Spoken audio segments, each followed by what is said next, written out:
Hey guys, welcome back to MU Sports TV. Guys, this is where you get all the news concerning Manchester United.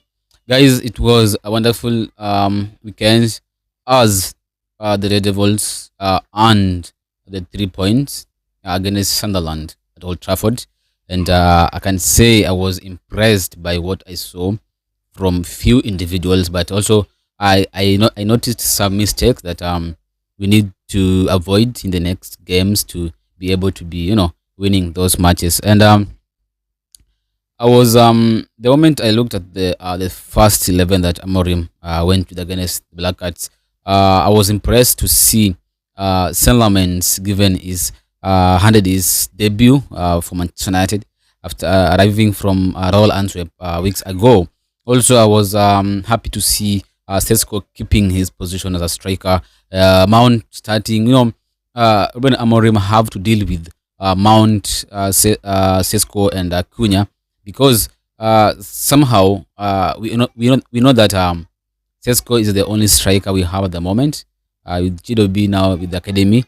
So Cunha is not a striker, but he can play as a false number 9. Yeah, but at the moment, since his return from injury, Matheus Cunha has not been up to his level that he was before injury, and it was a wise decision made by Amorim to bench him and Mount, who have looked so good in this Amorim system, and he seems to be the only player who understands this system the way it needs to be played, and that's why I think Amorim decided to put him to this game because this was a very very important game for Amorim.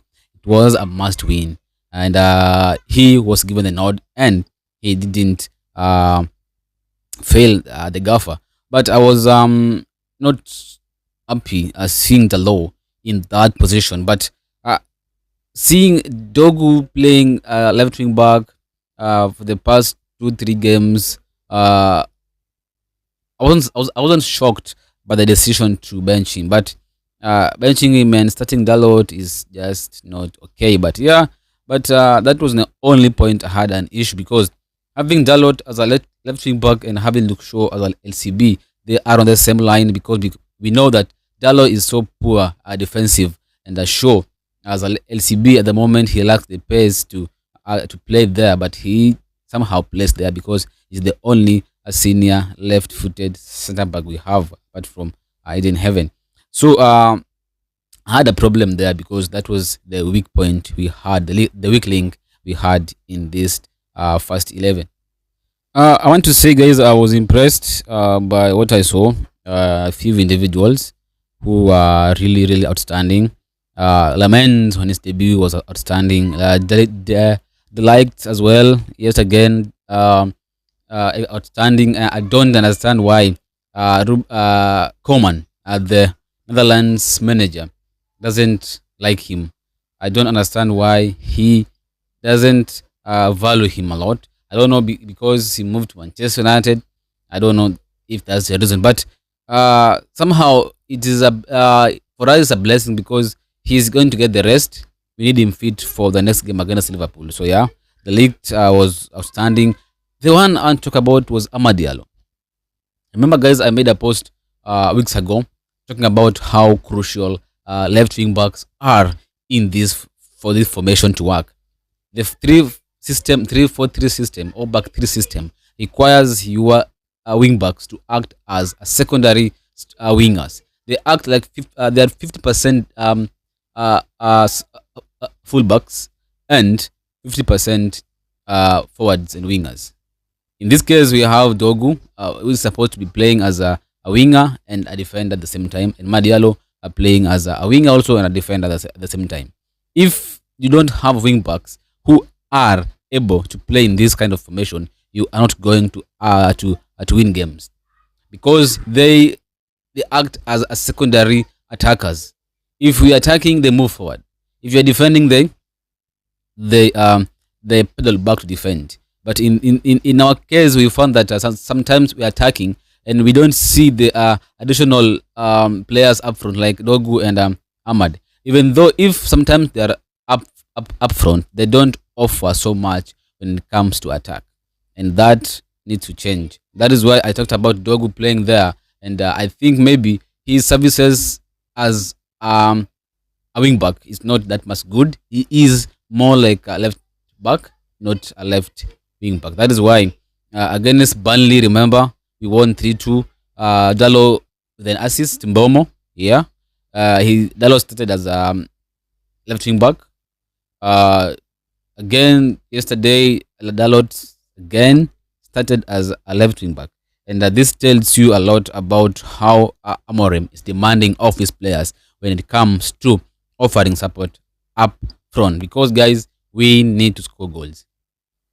We are on a negative in terms of goal difference, and for that to change, we need to start taking our chances. We need to start scoring those goals because we have the highest XG in the Premier League, but somehow with a negative goal difference. So yeah, I was talking about Amad Diallo Traore. I told you about how these wing backs are important, and I said we were yet to see the best of Amad Diallo, since the season began against Arsenal. Last season he was outstanding at playing in that position, the left wing back, the right wing back position. He was outstanding more than playing as a number 10 last season, and we all saw that it was really effective. And so far this season, he wasn't. He hasn't been playing at his best, like against Arsenal, against Fulham. So questions were raised, and it was so devastating to learn of a demise of one of his family members, yeah, which made him miss the game against Brentford. But he was back, and straight away was in the first 11 against Brentford, against Sunderland. And boy, I tell you what, he performed. Amad Diallo performed at the level we expect him to play.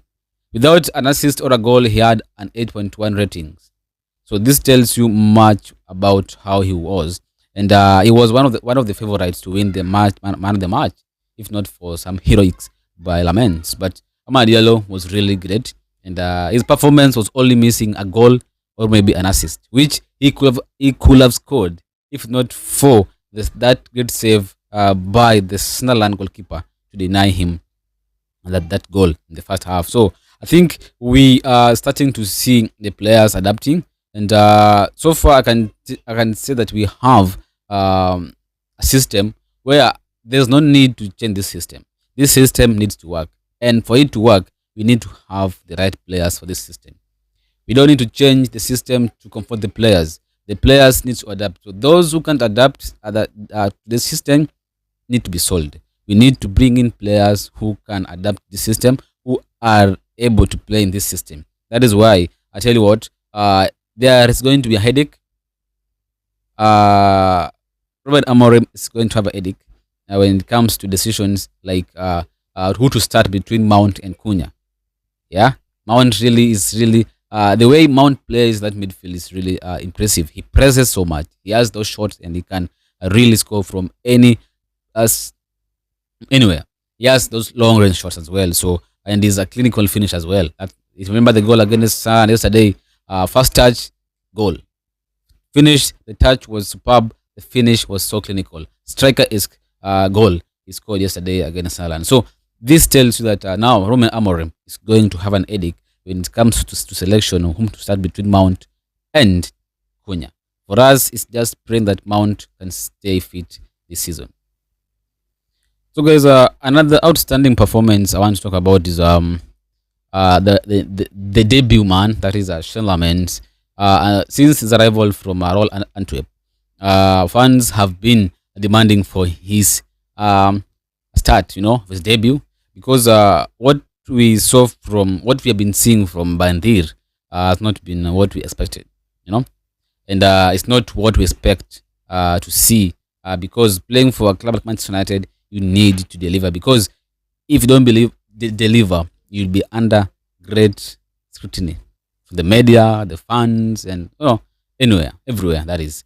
So we signed Lamens ahead of instead of Martinez, which was a great decision, but because we need to build, the future, and we were expecting him to start against City. He didn't start because maybe Amorim was saying he's not ready to start due to the fact that I just arrived here Not enough training sessions, but yeah, that was it. We lost. Considering some goals there. Against Brentford, again, I was supposed to. Against Chelsea, yeah, against Chelsea, I didn't start as well. Against Brentford, he didn't start as well. So, uh, and against Brentford, we considered two goals, which were, in my opinion, if we had a good goalkeeper that game, we could have, could have saved those two goals. The second goal by Ego, and the third goal was just, I can say, a gift from our defense and goalkeeper to Brentford. So that was going to change, and the fans were demanding for the debut of Sunderland. That was not going to be negotiable because what we have witnessed from Bandir is shocking, and we needed that fresh start in our goalkeeping end. But I tell you what, Sunderland gives you the joy of watching a goalkeeper play for Manchester United, having that control of that is box. Yeah, he have the control. And Onana had the control, but he was making those silly mistakes that was leading to goals.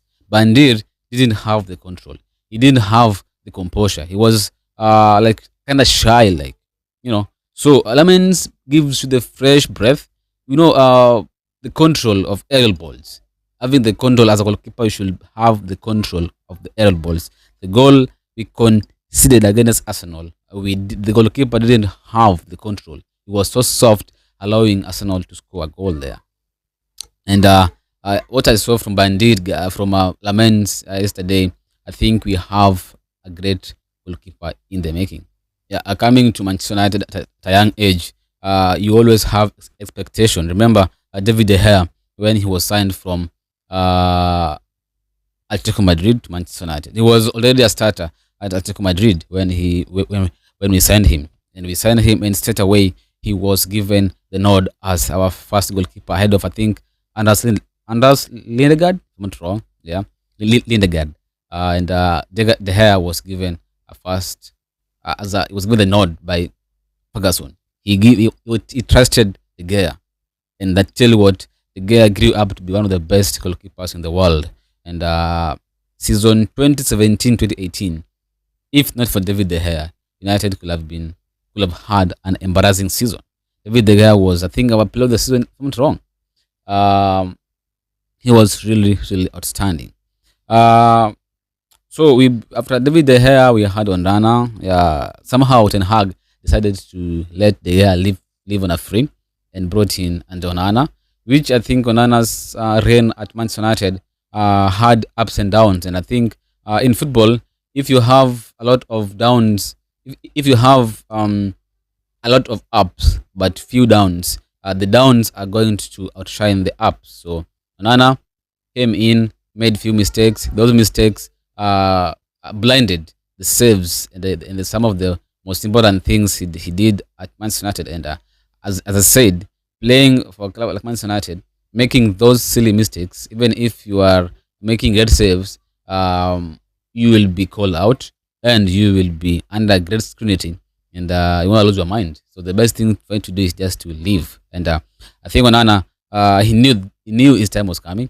He knew this time was coming at an end at Manchester United, and this season, miraculously, if he was going to stay, he could have been a number 2 or 3. So that's why I think he decided to accept his fate and leave United on loan, with the possibility of leaving on a permanent transfer next season. Because I tell you what, Solomon, we have a good goalkeeper in the making. Just need to have some patience, guys. Nobody's perfect. He's going to make mistakes. Yesterday, I saw the comments about, yeah, he's a good goalkeeper, yeah, but he made some mistake, blah blah blah. But I think that's normal. Even the great goalkeepers made mistakes. We need to support him.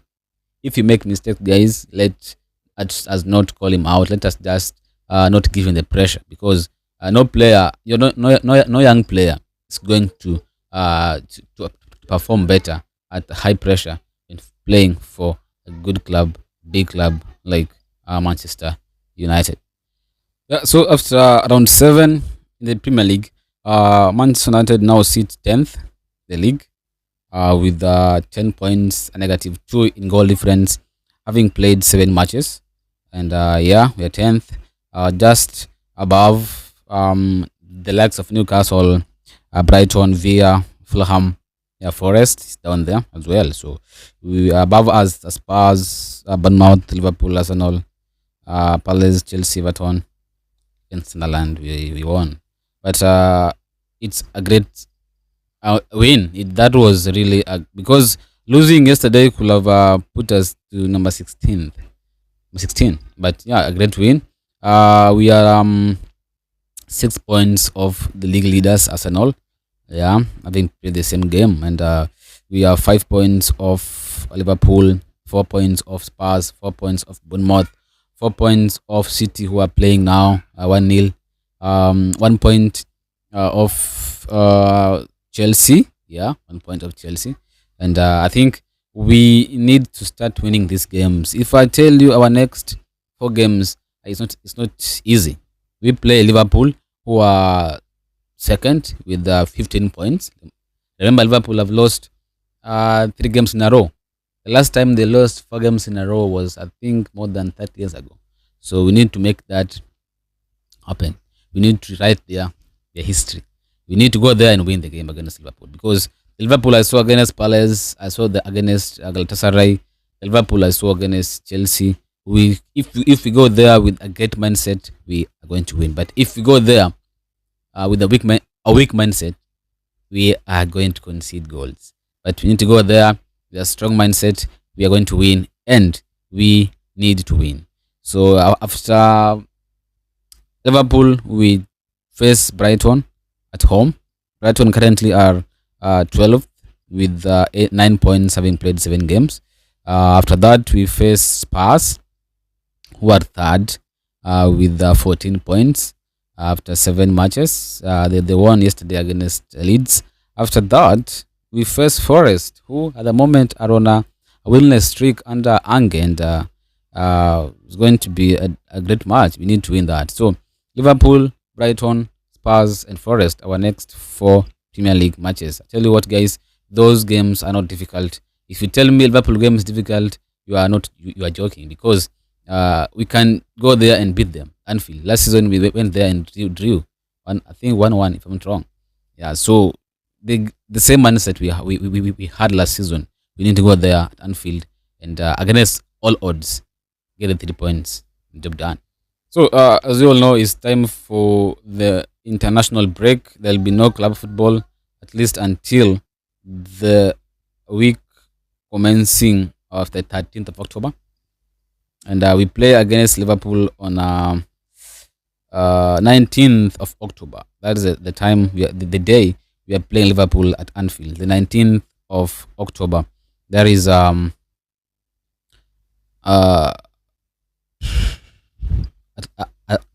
that is almost 2 weeks from now. So we have time to process, and we need to perform better. We remember before the first international break of the season, we won 3-2 against Burnley at home, and the next match was Man City. The same thing repeats itself. Our and also Burnley was newly promoted, and also the second game before the second international break, we played the newly promoted Sunderland at Old Trafford. We won. The next game after that is also a top 6 team in the name of Liverpool. So we need to do better.